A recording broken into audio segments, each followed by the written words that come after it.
This episode of the Unconference Podcast by Design Plus Diversity is sponsored by Mission Partners. Mission Partners is a strategic communication firm and B Corporation. They are the trusted advisors for many nonprofits in communications. In this episode, I had the opportunity to sit down with the lovely Carrie Fox, who is the founder and CEO of Mission Partners, a woman-owned strategic communication firm and certified B Corporation that guides high-potential nonprofit foundations and socially responsible corporations in realizing their greatest social impact. I really enjoyed my talk with Carrie because it's really sometimes difficult to find someone who can match your energy. And as you know, I am a very high energy individual. The conversation just flew off. I mean, we were conversing and we were jumping in, really talking about how we felt about communication and how it could change the world and how communication can enact people to do different things. The phrase I've been using a lot lately is if you say COVID-19 versus Chinese virus or Chinese coronavirus, the two have different meaning, even though it's talking about the same thing we were dealing with in this pandemic. And it enacts people to do different things. One talks about our current environment and what we're dealing with and the actual virus that we're dealing with. And the other one is really trying to point blame at a certain group of people for what happened. And that's not what we want. And so we talked about the power of communication and how it could change the world. And I'm excited for you to hear this. Welcome to Unconference, a Design Plus Diversity podcast about diversity, design, and the marriage in between, where we will chat about design plus diversity and all the things related. Whether you are a designer or a design hobbyist in many of its adjacent or subfields, we're here to break down all of the details and solve the hard problems with you. I'm Tim Hikes.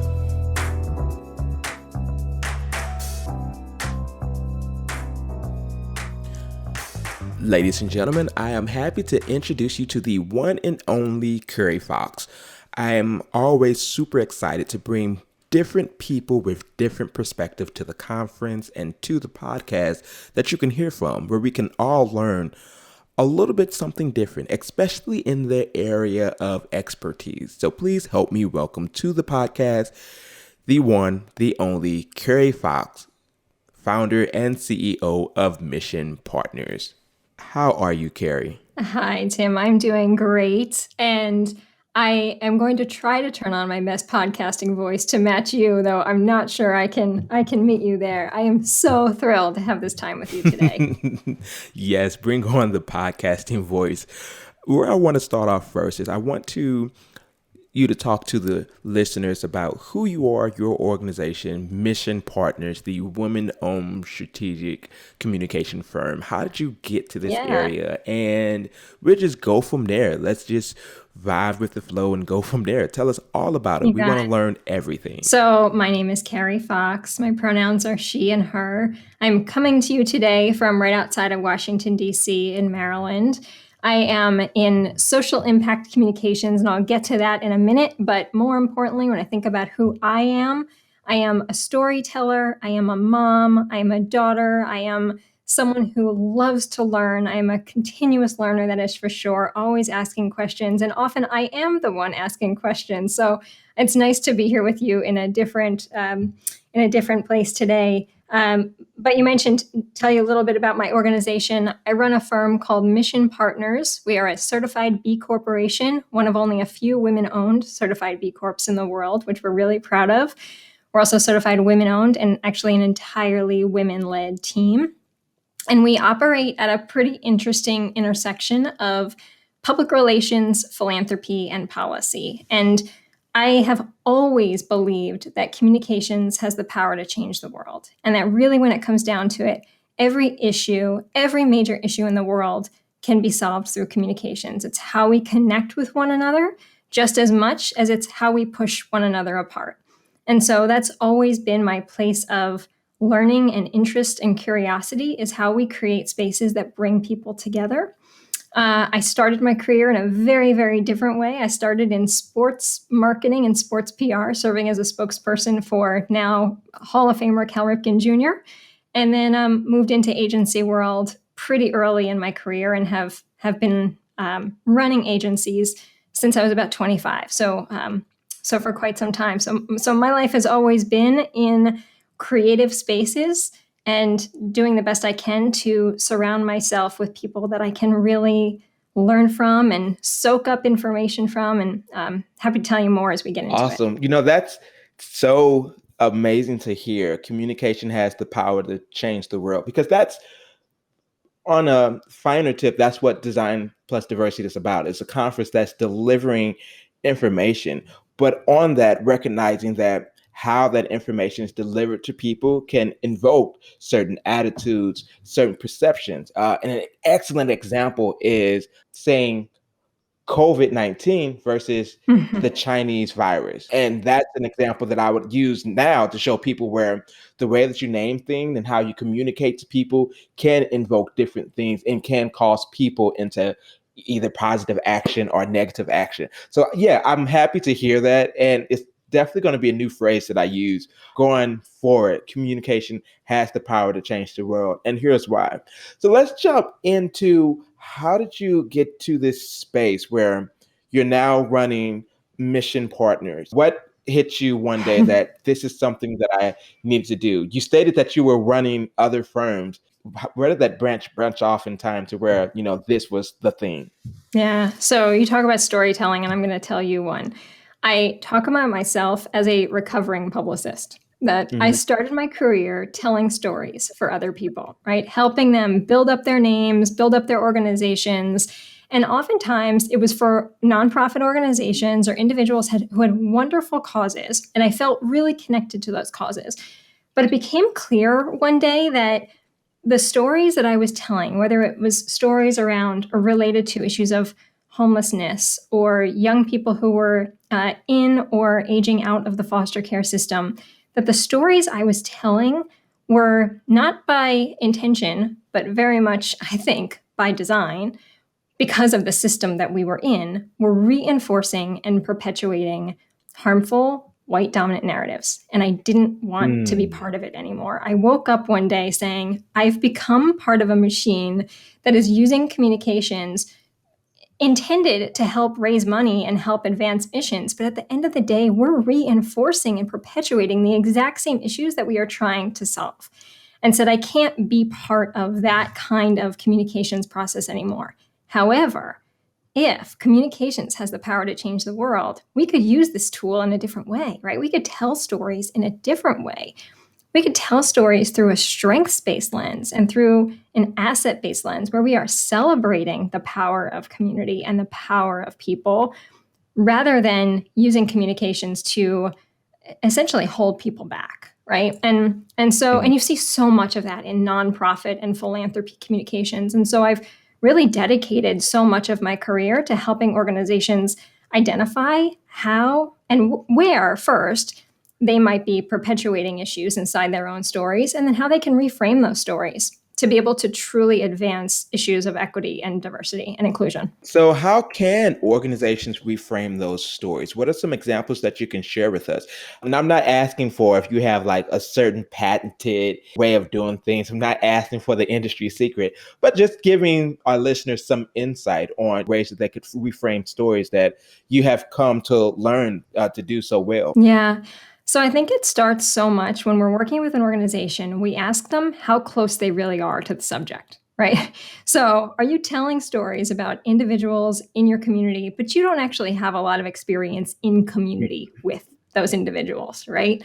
How are we showing up in the communities that we are part of, versus are we on the outside trying to tell a story and telling that story through a lens of trying to fundraise on an issue? So it starts first by having individuals and organizations. And again, a lot of my work is through the lens of nonprofit organizations. But if we're thinking about individuals whose sole job it is to communicate, that could be through design, that could be through words, to advance and move a mission forward. How are you doing that really authentically and directly with the community, not for the community. That could be very specifically who's telling the story, who's writing the blog, who's creating the social media content. Is that individual directly connected to the community that you are talking about in this moment? Or is it someone who's telling someone's story on their behalf? And I think that's where often you see a lot of disconnects happen in how we understand and connect with issues. It's often when someone's trying to tell a story, not from a first person point of view, but often from an outside point of view. That's a very good point. I can relate to that so well. I think about the story that my friend D tells me all the time, D Nichols, where she was after Katrina. They went down to basically build basketball courts in the community. And they were thinking they were solving this problem, trying to create an area for children to play. And the community members came in and asked them, "What are you doing here? Why are you doing this? This is not what we needed." So that goes into communication. They never talked to that community to ask them if this was what they needed and what they wanted. So they ran into huge pushback from that community. And in trying to tell this narrative that this is what the kids want, this is what this community need, and it wasn't what they needed at that time. One person in particular was a Black guy who pointed towards my friend D because she was in a group of mainly white people. And he said, "You, out of all people, should know better." So that led a different lens to where, so number one, it's a story that you're telling yourselves and the story that they need. And then you, who should be able to identify mostly with this group of people, should know better because you should understand the story more than anybody. Yeah. You were talking early on about design, right? The power of design. There is design in every decision we make, right? Whether designer is in our title or not. And so often designer is not in my title. I am a CEO. I am working with organizations. I'm a consultant, a social impact communications consultant. But everything we do is design. Everything we say is by design. And so we have to be really intentional about how, in a lot of cases, we redesign or rethink or reframe how we're talking about or sharing a story to be able to bridge those gaps and to be able to bring communities and bring into even understanding or a clearer lens the issues that are in front of us. And then how we solve those, right? Yeah, this is a really important subject. And I'm happy we're talking about this right now because there's a lot of movement in the design community around communication. Just recently, Fast Article released an article basically questioning the phrase, "How might we?" because it focused on the people inside of the organization when it should be, who should we be talking to? Who should we be bringing in to communicate?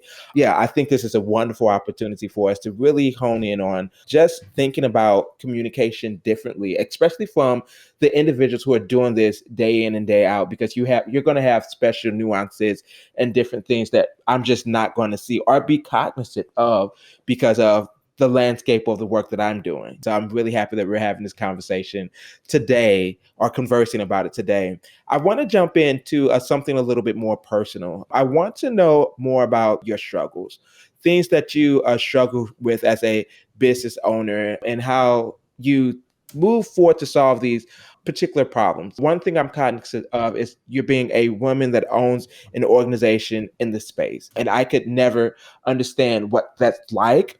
Example of the tech industry with women that working in the tech industry, we men sometimes have talked down to them in such ways like, oh, they come like, oh, what is this variable? How can I learn more about this? I'm not understanding it. And we'll say, oh, it's simple. It's easy. Small things like that create huge struggles for women in tech because now I've just said something that you're having difficulties with was easy and simple, not even thinking about your struggle and how I can help elevate you and get you to the same level. And I love asking people about their struggles because it brings a different dynamic to the conversation to really show this isn't just something that you can just go in 20 seconds and create a solution to. It takes lots of thought.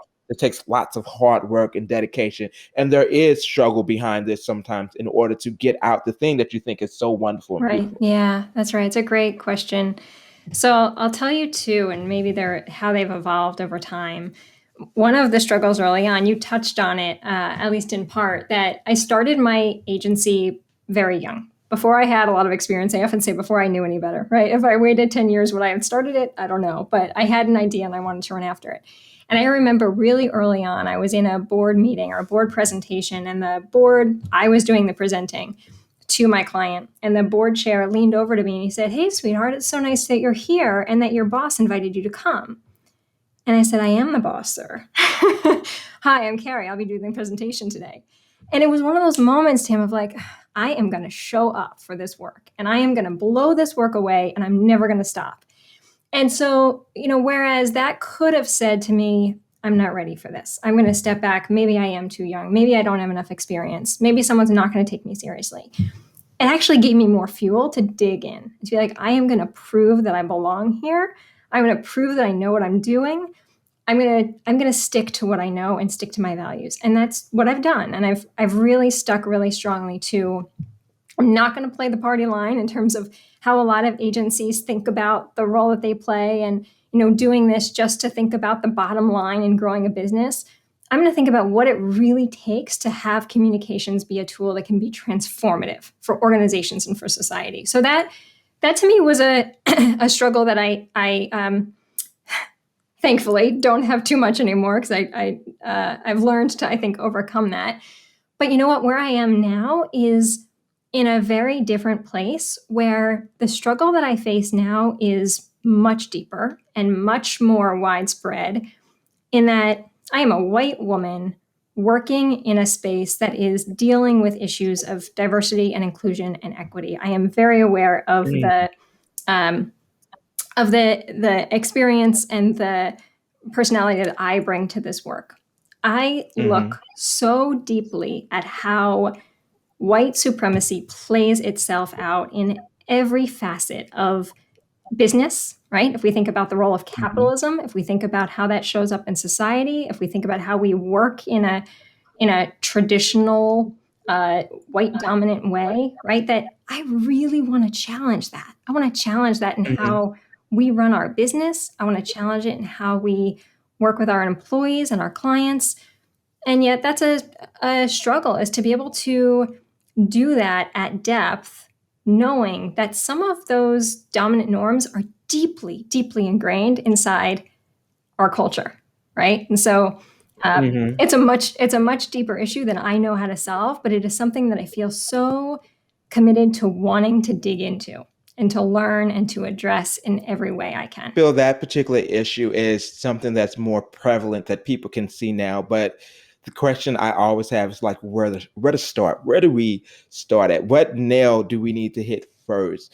I think back to some of the things that Dr. Martin Luther King said, that the ones who are out in public and showing it to our faces are not the ones that we need to be afraid of, or the ones that we need to fine tune into. It's the ones that hide, not in public and behind closed doors. And I think that really is where a lot of the problems that are leading our society today. I think about this systematic problem. Even the idea that it's systematic, ingrained into our DNA, or can't even grasp that concept of how something that they're doing, that they're just used to, it's just ingrained. And I think it was best said at one of our conferences. I'm trying to think who said it. But basically, over time, we get used to what's happening and then just become something that we just figure this is just what happens. So if we think about the way that Blacks were killed, messaging and communicating around that, the first generation, it's screaming and marching in the streets. But the second situation, it's kind of diluted more. And then generation after that, you get to the point to where it's just normal. Seeing people killed like this, oh, maybe they were in the wrong place at the wrong time.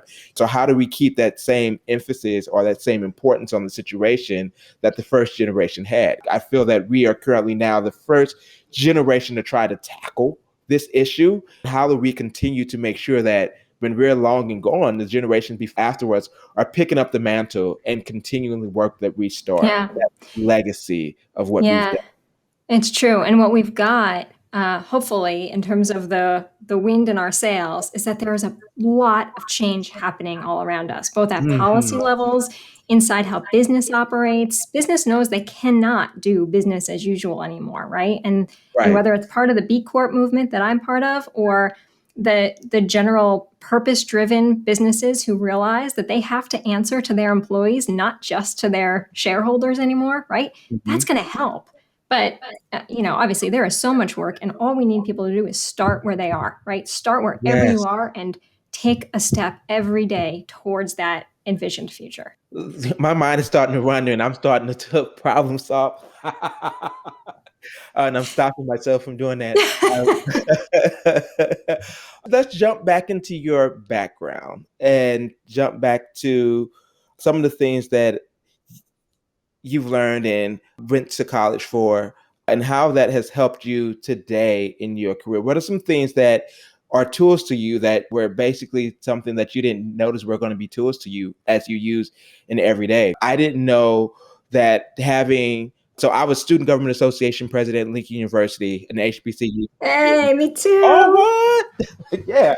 And I didn't know that education and training would be pivotal in who I am today and how I'm able to lead people and talk to people and being able to be a storyteller on stage. So some things like that. What are some things that you just didn't think were going to be crucial to who you are today that are definitely crucial Yeah. to who you are, Yeah, I Carrie? mean, for sure. You and I have that in common. I was also Student Government Association president at a Jesuit university called Loyola. Mm-hmm. I was the first female SGA president in their history. So that was kind of a cool thing. Uh-huh. So that for sure had influence on how I thought about being part of community and creating change. But I went to school and studied public relations. I then went on and pursued an advanced degree in design. And I found that I really loved this combination of words and visuals and how they can work together. And didn't know where my career was going to take me, but knew I wanted to be at the intersection of those two things. But something that sticks with me from my undergrad was a philosophy class and how much I have leaned on stoicism and philosophy throughout my entire career, both in terms of how I run my business, right? That you cannot control what happens to you, but you can control how you respond. Yes. Realizing that as a business leader, there's no one to blame but myself, right? If I think about it, I'm not going to put the blame on my employees, but I'm going to hold myself accountable to it. So I have stuck so firmly to, an elective class that I took in undergrad that has really, really stuck with me, how I think about, and Loyola as a Jesuit university focuses on this idea of care for the whole person, cura personalis. So even that concept has stuck with me as I think about my role as a professional and truly as a human, right? As I try to show up every day. It's crazy that you say that because now we have so much more in common. I also took a philosophy class too in college. Oh, goodness. And I can 100%. And it's making a comeback, with I don't know, it seems like stoicism is popping up again in a cultural way. Yeah, let's continue. I want to ask you, how can design represent a larger proper population of underrepresented individuals? But I want to ask you another question first. But no, I think I'll ask that question and then follow up with the other question because I think that'll make a really good working segue into each other. Just thinking about it, how can design represent a larger population of underrepresented people? What I used to say in the past, like, do you believe in the power of Pepsi? From the Pepsi commercial, remember when they were all marching in the street and she handed him the Pepsi and that just calmed everything down? Right. And, yeah. Right. Well, I think it actually gets to something you mentioned earlier, which is something I really deeply believe, which is when it comes to communications, this might be a roundabout way of answering your question, but when it comes to communications, especially when an organization or an individual is trying to communicate about their organization or about their community, that there can often be a default mentality of saying, we know the solution. We're going to talk about how as the nonprofit, we are the hero in this community, right? The services we provide are so mission critical that you can support us. We know just what needs to happen to address this issue. Whereas the solution is really already there. It's always been there if you choose to see it, right? That especially in a community that has been historically undervalued, historically under-resourced, the people in that community have the solution. And I think you'll often see it show up in the art and the music and the culture that is already in that community. And so it's a matter of how we use communications and design to amplify what is already there, right? To elevate what is already there. Using design and communication to elevate what's already there. That's deep.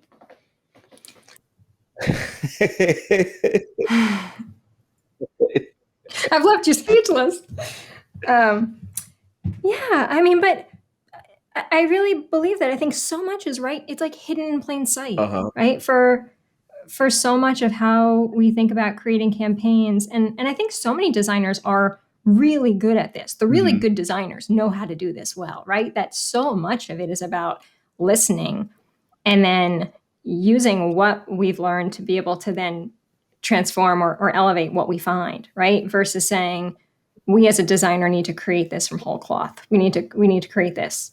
What we need to create is probably already right in front of us. Yeah.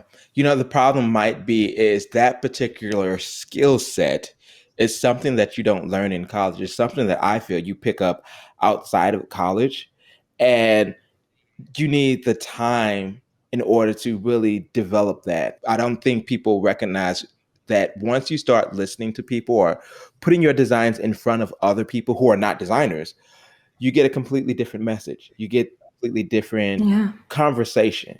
I talk to people about what does that feel? What is the feeling of this piece? Because that's the first thing someone is hit with, that initial feeling. And that ties into color science, that ties into the typefaces and stuff that you're using. Way before we start reading, we're seeing all of this, and that's what we're picking up. That's part of that visual communication, along with the piece of actually communicating what it is. I like to say that we're visual communication scientists, because that's literally what we're doing, understanding the science of communicating with one another. I love that. That's awesome. I'm turning into a poet now. As we start to transition towards the end of the podcast, I want to pick your brain. So, ladies and gentlemen, just letting you guys know that this is not on the script that I sent for us to talk about, but I think these might be some topics that Carrie has some opinions on. Let's talk about the pay gap between men and women. And I feel that, so I've always had a strong opinion that organizations should not be afraid for the workers to talk about pay. And it should be more so discussing why someone is making more, so that I understand skill sets or where I need to be in order to make that amount, versus you just gave someone an amount because you felt like they should be paid more. What are your thoughts on the pay gap, and what are your thoughts on like maybe possible solutions to help solve that issue, especially since today in the design field, women are still making less than men? Yeah, that's right. So I think transparency in pay needs to take hold, and we're starting to see it. But I think that would start to solve so much of getting rid of this mindset that all conversations about salary and pay happen behind closed doors. And instead, what would it look like if a company published and they can be ranges, right? I don't think we need to know exactly what you make and exactly what I make, but it should be known, what does a designer at this level inside an organization, what would the hiring salary be? What would the max salary be? What's the range inside there? And then what would it look like if I'm promoted to the next position? And what do I need to get there? That level of transparency is so far from the thinking of so many organizations, versus if they could be more, quite honestly, public with how they think about their rationale for pay, that would help a lot. I think it would also address the issues that we are seeing about, and I'm thinking very specifically about Black women in the workplace, who are not just as women in the workplace, but also struggling significantly to say, I need to have pay equity and parity with my colleagues.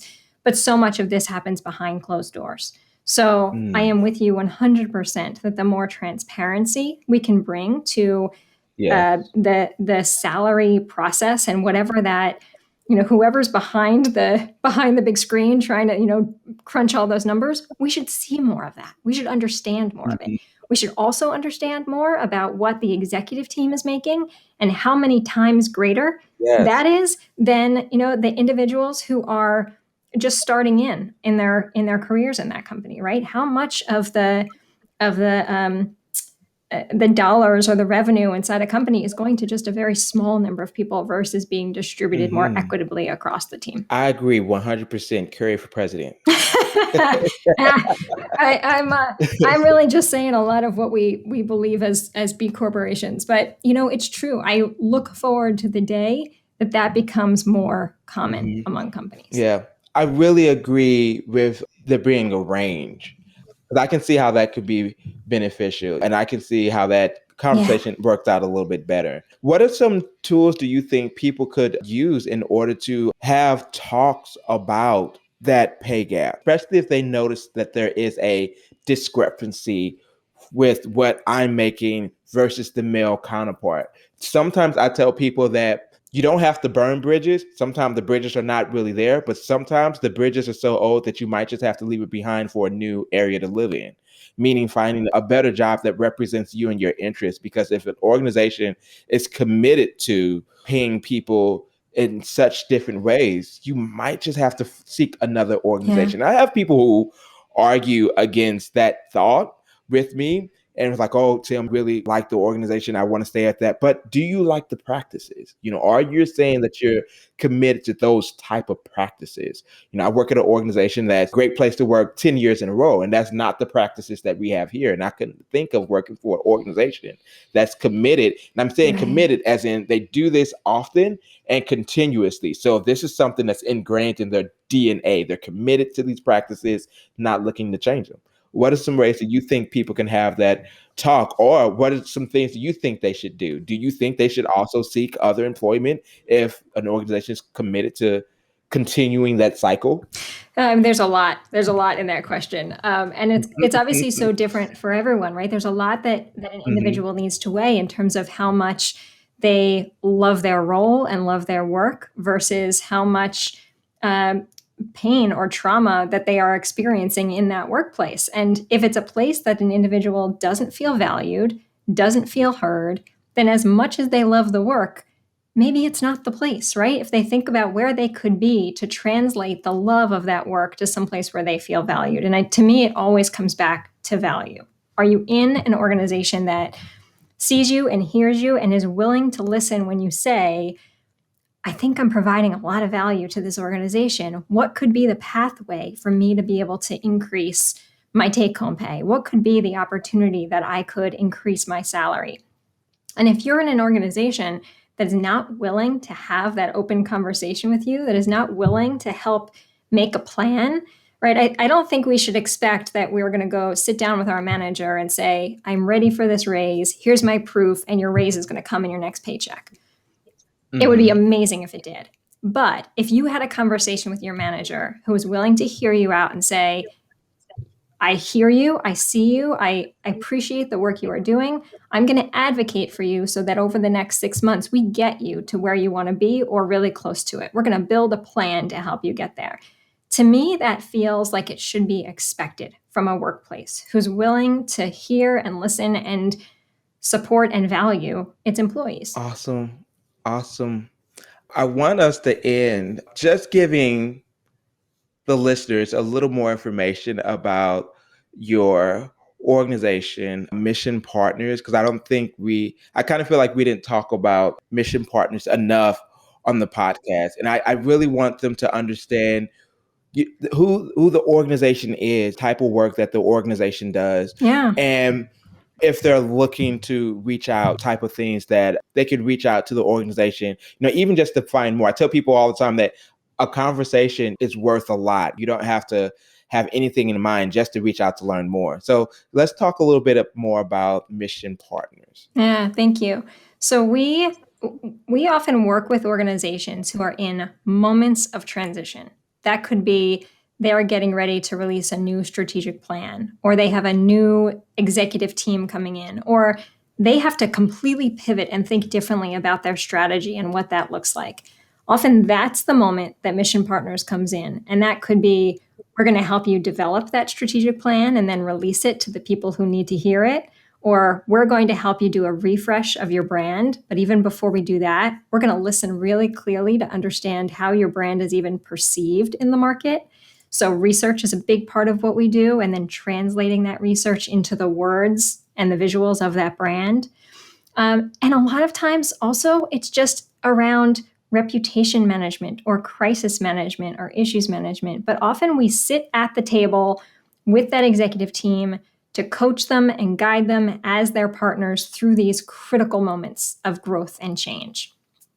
And so our organizations are almost 100% nonprofits and foundations. We work with social impact for-profit businesses, but it's a very small piece of what we do. We're really driven in that mission-driven, purpose-driven space. And we've got an incredible team. As I mentioned, we are women-owned, women-led. We've got offices across the U.S. and in Montreal. And we operate at this pretty cool intersection of traditional public relations, philanthropy, and supporting on fundraising and policy. And that's both in terms of internal policy and culture change, as well as how we impact and advocate for federal policy change. Thank you so much. I really appreciate you being here today to speak to us. We spoke on a range of topics. I hope that people can understand why communication is so important and how it could really change the scope or the landscape of the thing. It can turn negative to positive. It just really depends on that execution, how you execute it, and talking with experts like Carrie, who can help you lead that discussion or communicate more effectively. I think it's a better way to say it. Communications has the power to change the world, right? Power to change the world. Communication has the power to change the world. If people wanted to reach out and talk to your organization, what's the best way for them to do that? Yeah, so our website is mission.partners. You can get me, Carrie, at mission.partners, or on LinkedIn, it's Carrie Fox PR. There we go. So ladies and gentlemen, please reach out to Carrie and not me, because I know how you like to send me emails. I have too many already. And this ends our episode of the Unconference Podcast by Design Plus Diversity. Thank you so much for being here today, Carrie. I hope you guys enjoyed this episode. Thank you, Carrie, so much. I really appreciate you today. Thanks so much. And that is it for Unconference. Please subscribe to Unconference wherever you listen to podcasts so that you don't miss a single moment. And give us a 5-star rating and review. You can also give us a follow on Facebook and Instagram at Unconference Podcast. You can also follow me individually on Instagram and Twitter at Timothy Hikes. And then you can follow the conference at designplusdiversity.com. That's design plus plus diversity.com.